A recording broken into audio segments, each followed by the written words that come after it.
Good. So continuation from the previous lecture. I was talking about the time gauge. I said this is a time gauge in the metric formalism. In the tetrad formalism, time gauge is also something a little bit more, because in the tetrad formalism we have a tetrad here, EAI, final, and a tetrad here, EAI initial. Okay, function of x, of course. And I have this Lorentz index here. And I can do the same. I can also here take the this matrix. Well, remember, here it was symmetric. So if I put a 0 here and automatically there's a 0 here. This is not symmetric. So to put a 0 here and a 0 here, there are two different conditions. And reduce it just to the three-dimensional part, which I call AI, with both A is a space-time index 1, 2, 3, and I is an internal index 1, 2, 3, where this is a triad. This is a triad.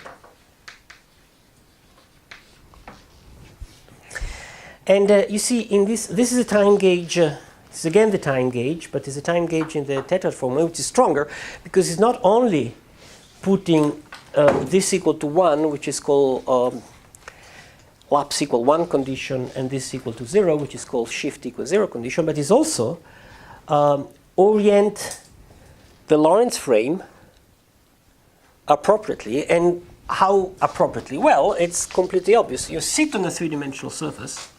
The three-dimensional surface itself defines a frame for you. If you want a point, so the fact that you're at the boundary breaks SO3 1 down to SO3 in the sense that it picks up a preferred subgroup of SO3 of SO31, which is the one that leaves the surface invariant. Right? So the boundary itself breaks the Lorentz invariance down to rotation invariance. Of course, you still have the rotation invariance because on this locally on this surface you can rotate. So this is this breaking of Lorentz to SO3, or equivalently in terms of algebra, SL2C down to SU2. It's characteristic of the fact that we're sitting on a boundary. Okay? We're looking for transition on the boundaries. And this is a two-form, B. So I can take the two-form and restrain it to sigma. So I get a two-form sitting here. If you want in coordinates, I'm just going from B mu nu ij down to BAB ij. I'm just looking at the component components which are space coordinate with respect to this one. So this is an abstract analogous things, but these are again Lorentz indices, and I have naturally breaking down Lorentz to SO3, so I can take its space and its component with respect to this breaking. So let's do it abstractly, which is cleaner. If I have a surface in a three-dimensional surface space-time, I have in each point a one form n. Which is naturally defined, right? N mu being epsilon mu nu rho sigma. Let's do it generically. Dx nu dx rho dx sigma over d sigma 1 d sigma 2 the sigma 3, where sigma 1, sigma 2, sigma 3 are coordinate on the surface, and x mu of sigma 1, sigma 2, sigma 3 is embedding map of the surface space-time. If I use those particular coordinates here, where this is t equal constant, then sigma 1, sigma 2, sigma 3 is just x1, x2, and x3, so n mu in that particular coordinate is just 1, 0, 0, 0.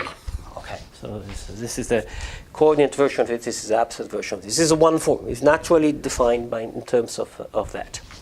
But since I have a tetrad, from n mu, I can then find a object with indices in the Minkowski space,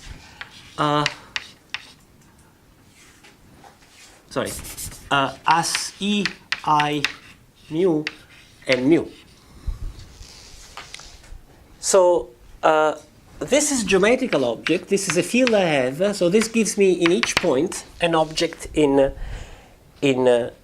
Minkowski space. And with that, I can break this B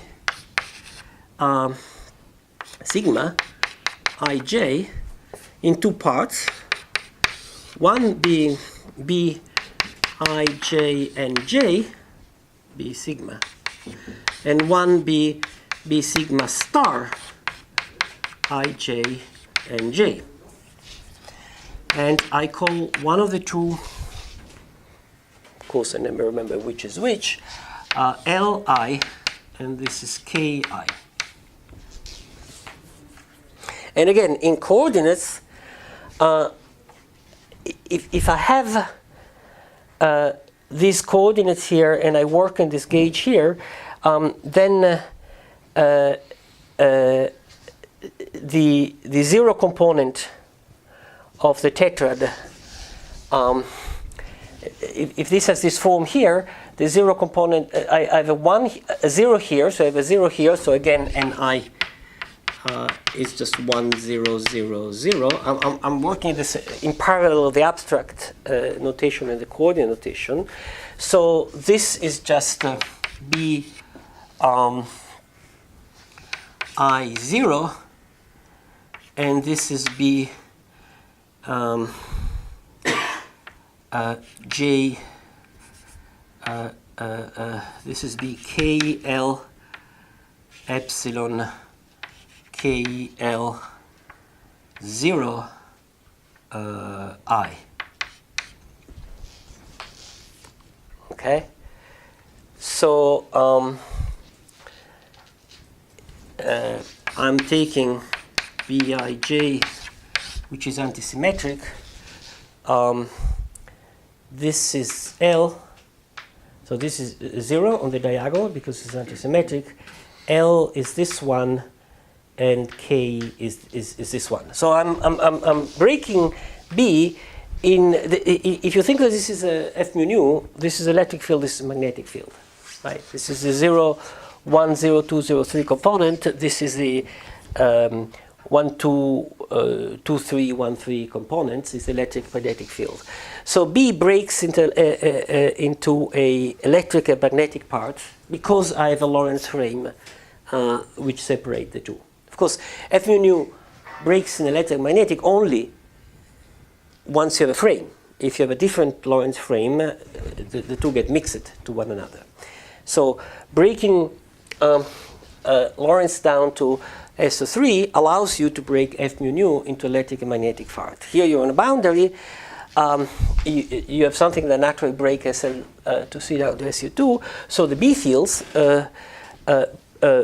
break in this part, which are actually vectors because L0 is 0 here. So this is actually a vector, and this is actually a K, a vector.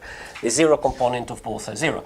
Because if I put 0 here, this is 0 by antisymmetry, and if I put 0 here, this is also 0 by antisymmetry. So L is actually 0, L vector, K is 0, K vector. So I've defined these two things, L and K, which are what? Are just the electric and magnetic components of B. And the two forms, right? This is electromagnetic component in the internal indices, right? This is L and K, and this will play a key role in the future. Let me say something more about them. Think here, F is d omega plus omega omega. So if I do the canonical analysis of this, the conjugate variable to omega is whatever sits in front of the time derivative. Omega is b. So b is the conjugate variable to omega. And if you think in Yang-Mills canonical theory, the conjugate variable to the connection sits correctly in the algebra, and it is in terms of Poisson bracket, it has Poisson bracket which give the algebra itself. So you can see it as a generator of the transformations of SL to C.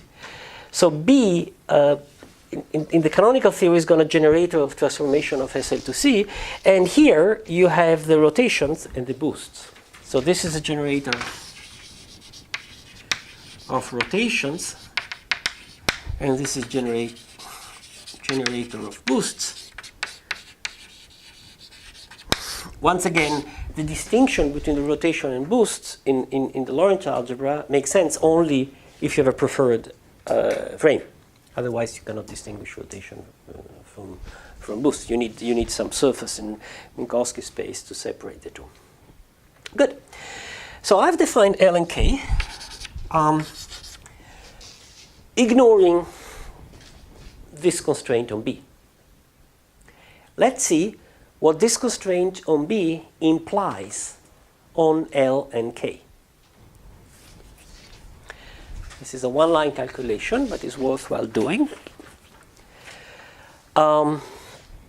So L is the contraction of B with Nj. So I can erase this.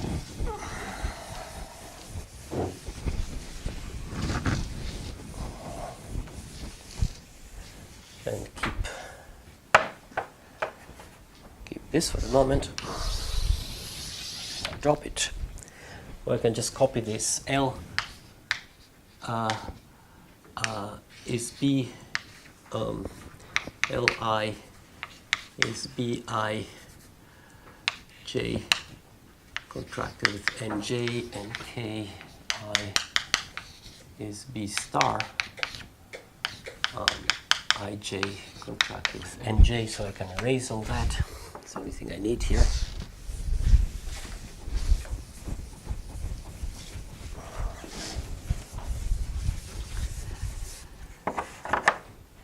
So let's see the first what it is. So Li is Bij, which is all that stuff there, E wedge E star plus 1 over gamma E wedge E contracted with N. So I have Ij here, Ij here, and Ij, Ij, but this is star, put it down, I. But of course, this is B on sigma. This is B on sigma. So this is down on sigma. This is down on sigma. Now on sigma, E. Let's do in coordinate, which is easier. On sigma, I have only the coordinate, the space coordinate here. So the upper index has only space coordinate. So when I contract it with this, which is 0, this gives 0, while I think I get it flipped, but it doesn't matter. While here I have an extra epsilon. So this I have space with an extra epsilon, it becomes space time. so 0 space. The 0 is contracted with this. It remains the space 1. So this turns out to be, remember, the 0 component is 0. So L0 is 0, and Li turns out to be what remained of the epsilon is epsilon ijk ej wedge ek. The index on n is j. Thank you. Okay. For k, I have an extra star, which cancel the star here and put the star here. So for k, I get, again, k0 equals 0, and ki is the same as before, except I have 1 over gamma. So it's 1 over gamma epsilon ijk ej ek. Which means that I got something flipped there, which means that k is 1 over gamma L. So I got something flipped. What is flipped? K has to be gamma L. Probably the definition. So the definition of L is the one with the star. The definition is without the star. So this is K, this is L. So this is K, and this is L. Yeah. So that's a correct definition. So now you see that K is gamma L. K vector is gamma L. Sorry for mixing up the few. I never remember which is which. This is still the boost, and this is still the rotation.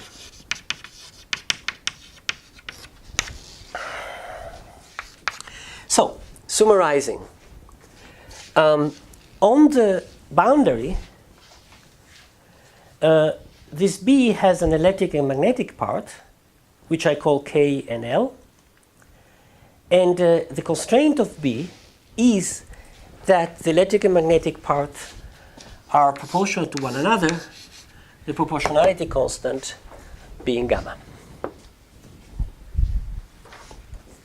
Okay?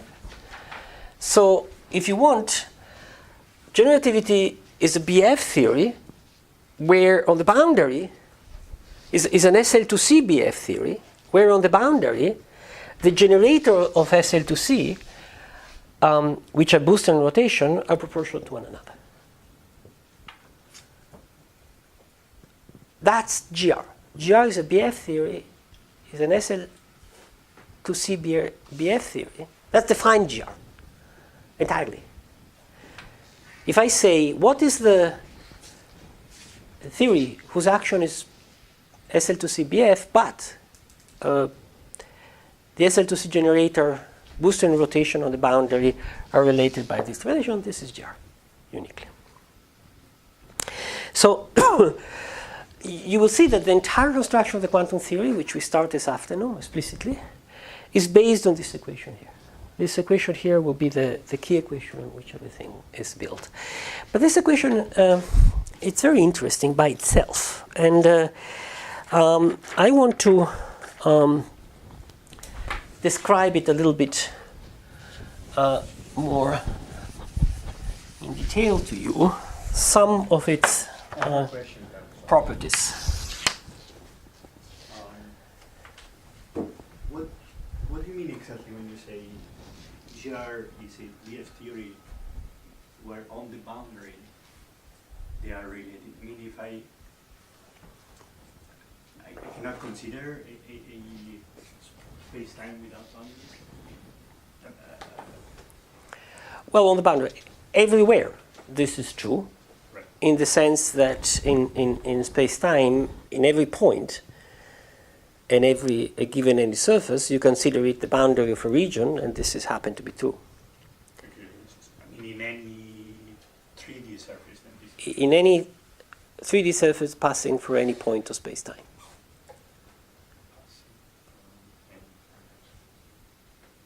So given a space-time, would satisfy the Einstein equation.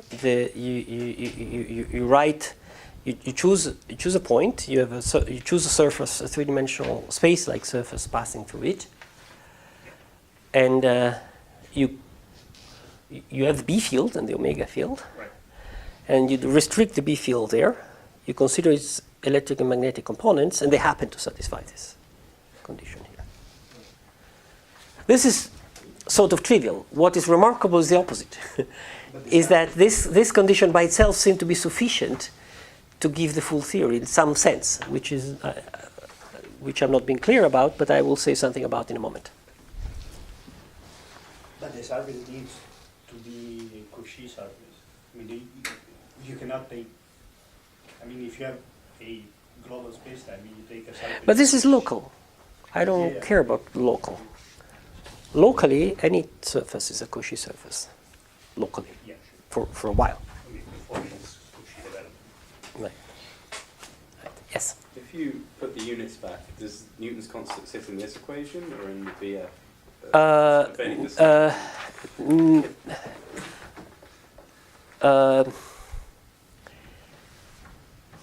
No, it doesn't. No.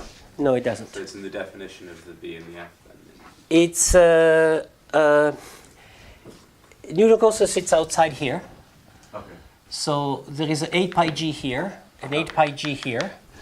Yeah, no, so let me be precise. It sits in, when I said that B is the conjugate variable of omega, that's not true. The conjugate variable of omega is B divided by 8 pi g. Okay. Okay? So the Poisson brackets between B and omega will have a 8 pi g on the right-hand side. Mm-hmm. The momentum conjugate to omega is this divided by.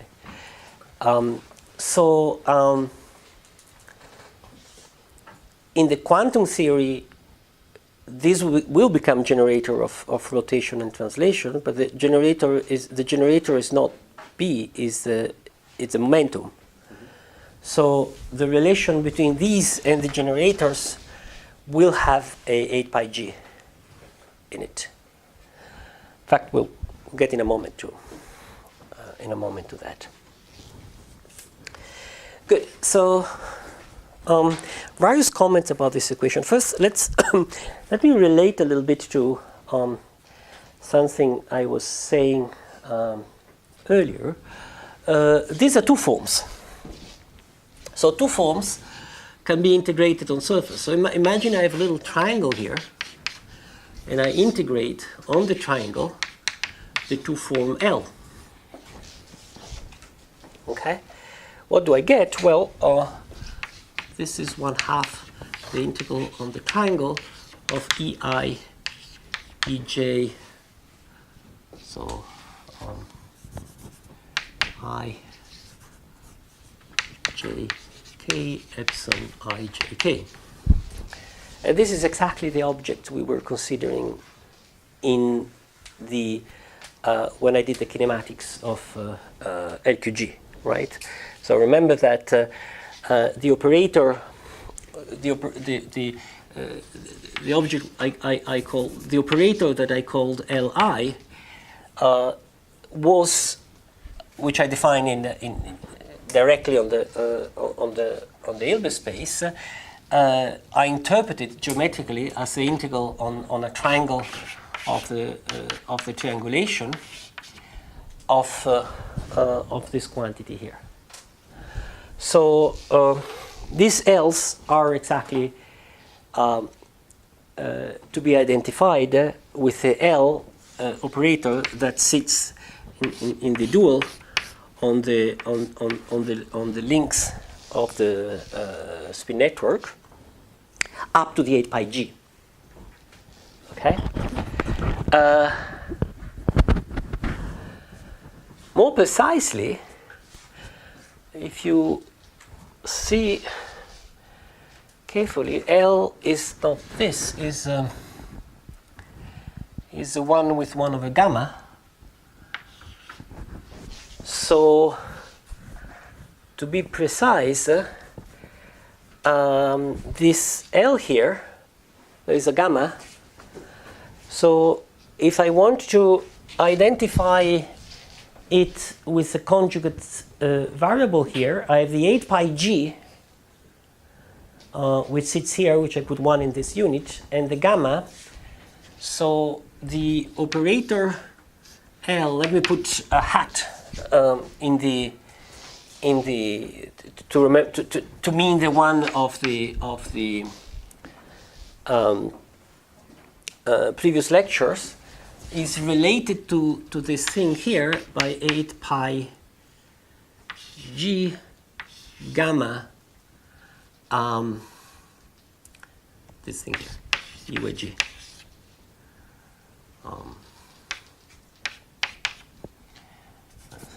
I j k epsilon I j k, and there's 1/2 of this thing here.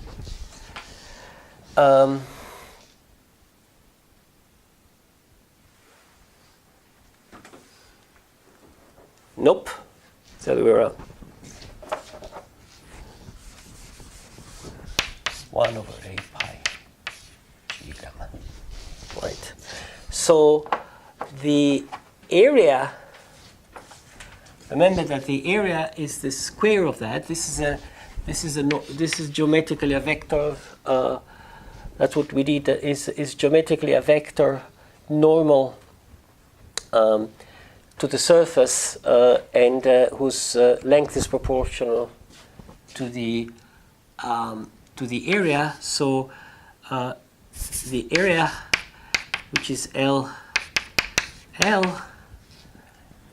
is actually 8 pi g gamma L operator.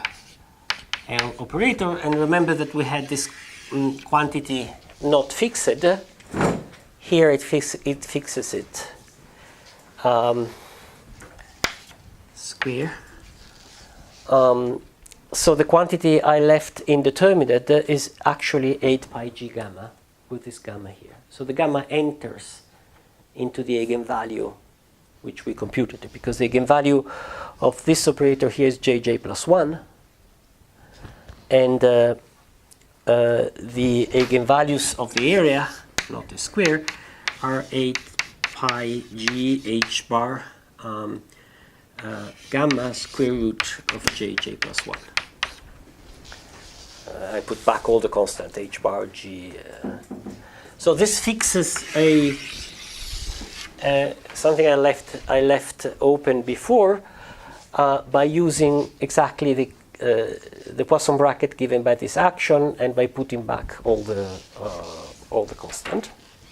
And also tell us, now forget all the constant, tell us that L square is the area. Now, there's a lot of interesting things related to this equation here. One is that, in fact, at least two very interesting things related, or three very interesting things related to this equation. One is that K is a generator of boosts. Okay, so let's square it. A square is gamma square L square. And L square is related to the area. In fact, is the area square over 8 pi g gamma square, which takes away gamma, so we get that K is A over 8 pi g. So this is an area. This is the absolute value of a boost generator.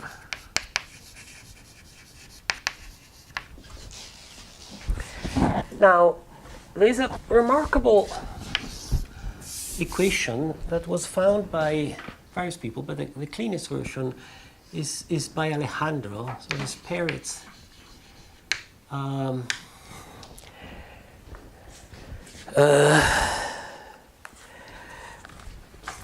Frodden. Gosh, I hope I spell this correct. In fact, in alphabetical order, Frodden Gosh Perez, FGP, which is the following. If you are near a black hole, so this is a black hole, you're sitting here at a distance d from the black hole, then to stay put, you have to accelerate, of course, otherwise you fall in. And the acceleration is a simple calculation with a Schwarzschild metric, is 1 over d, c equal 1, of course.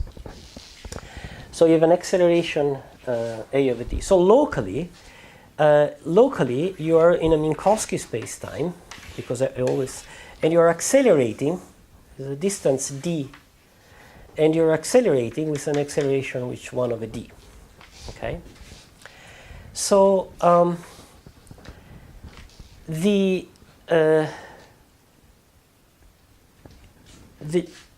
generator of this trajectory, it's a boost, of course. And a boost k accelerates in the boost parameter. The boost parameter being the angle here. The velocity, the change of velocity. Now, if you take the proper time here, and you consider the generator that puts you up in a proper time, namely not in the angle, which is dimensionless, but in the proper time s, which is dimensionful, you have to scale this by a. So the generator, if you want, the Hamiltonian that generates this evolution is not k, but is k over a. So k is a times the Hamiltonian. So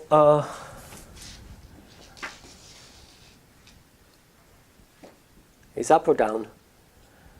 I have it right or wrong? Upstairs or downstairs?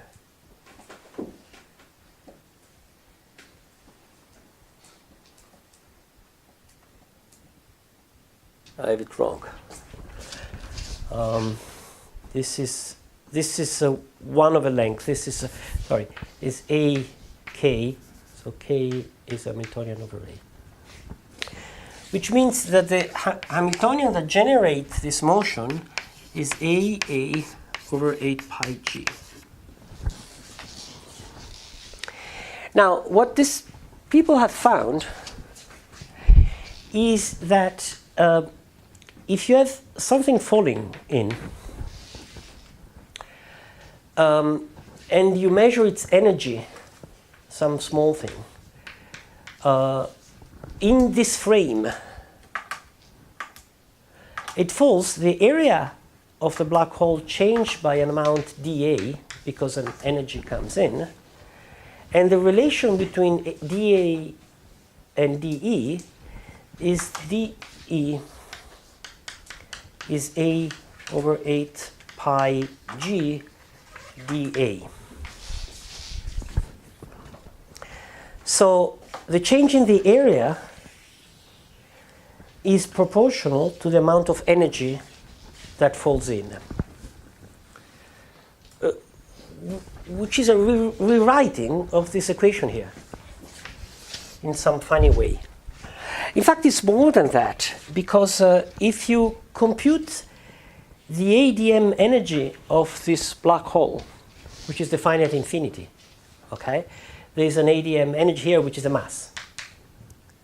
And if you redshift it down to a distance d, the energy of the black hole is given exactly by this formula here. The energy as seen from this distance is given by this formula here. Okay? And if you remember that on a accelerated frame, Unruh was able to show that there is a temperature, which is the Unruh temperature, which is, always forgot,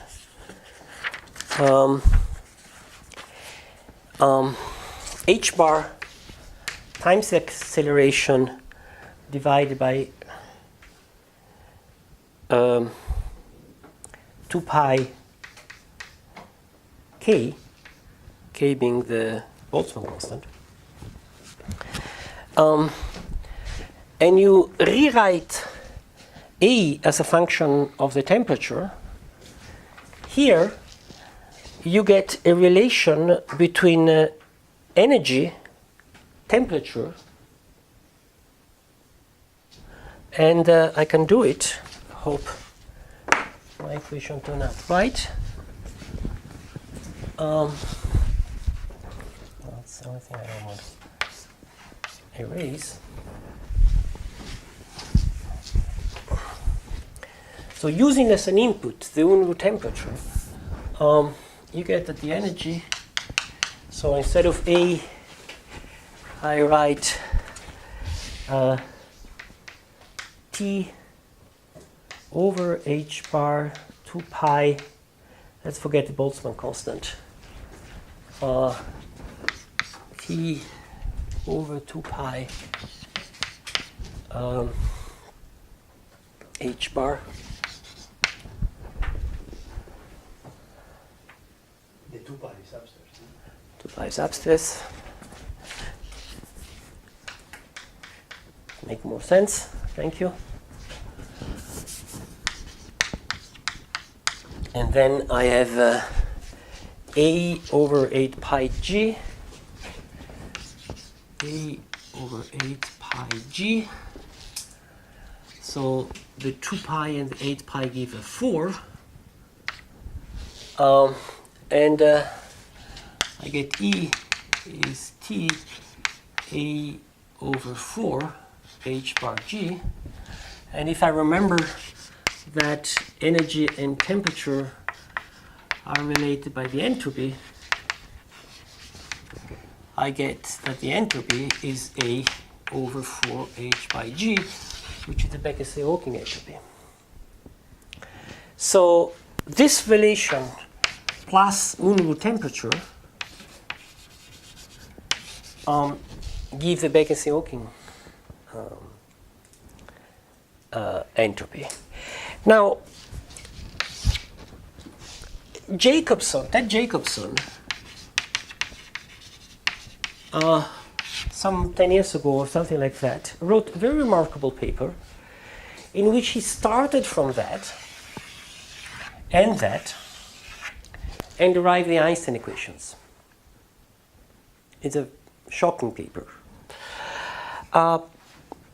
So from S equal A for h bar g, and from the definition of the Unruh temperature,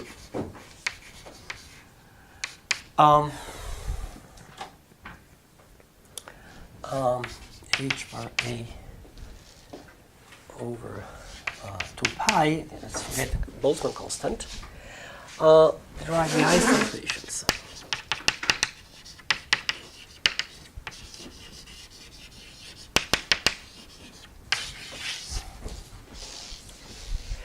But if you rethink Jacobson result, forgetting about thermodynamics, so you replace S by A to start from, and you replace T by little a to start from. This means that you can start from this equation and get the Einstein equations. So you can reinterpret Jacobson result, forgetting thermodynamics entirely, by observing that there is a local relations in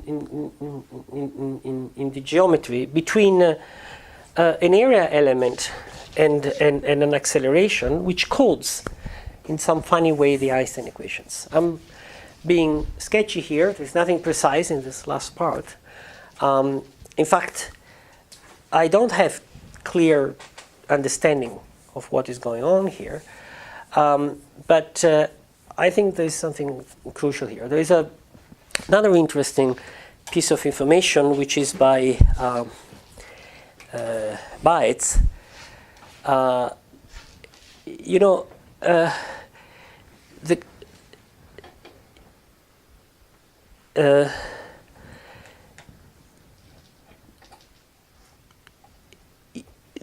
it's both in generativity and in electromagnetism, you can take a simple scalar equation locally, demand that is true in every point in space-time, in every frame, and get the full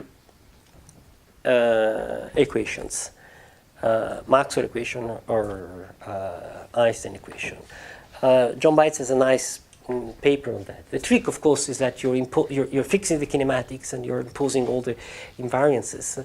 So you can once you have all the invariances of the theory, one single small equation generates everything else. And this is true about that, provided that it's properly interpreted. The trick, of course, is the interpretation of K, the relation of K with an Hamiltonian and a generator. This is the tricky part of the story. So the moral of this is generativity can be written as BF theory, where B is a generator of Lorentz transformation where the boost and rotations are linearly related, and the simple equations seem to be connected to a lot of surprising local property of the gravitational field coded into the Einstein equation, which come in the FGP relation, in Jacobson derivation, in black hole thermodynamics, in fact, space-time thermodynamics, in ways which I don't think have been fully clarified yet. Now, this part, forget. It's just a suggestion for all of you, physics to be done. This is what I'm going to use in the quantum theory. So what's going to happen in the next course is that we'll see how to implement this in the representation theory of SL2C, and this will give directly the amplitudes then of loop quantum gravity in the covariant formulas.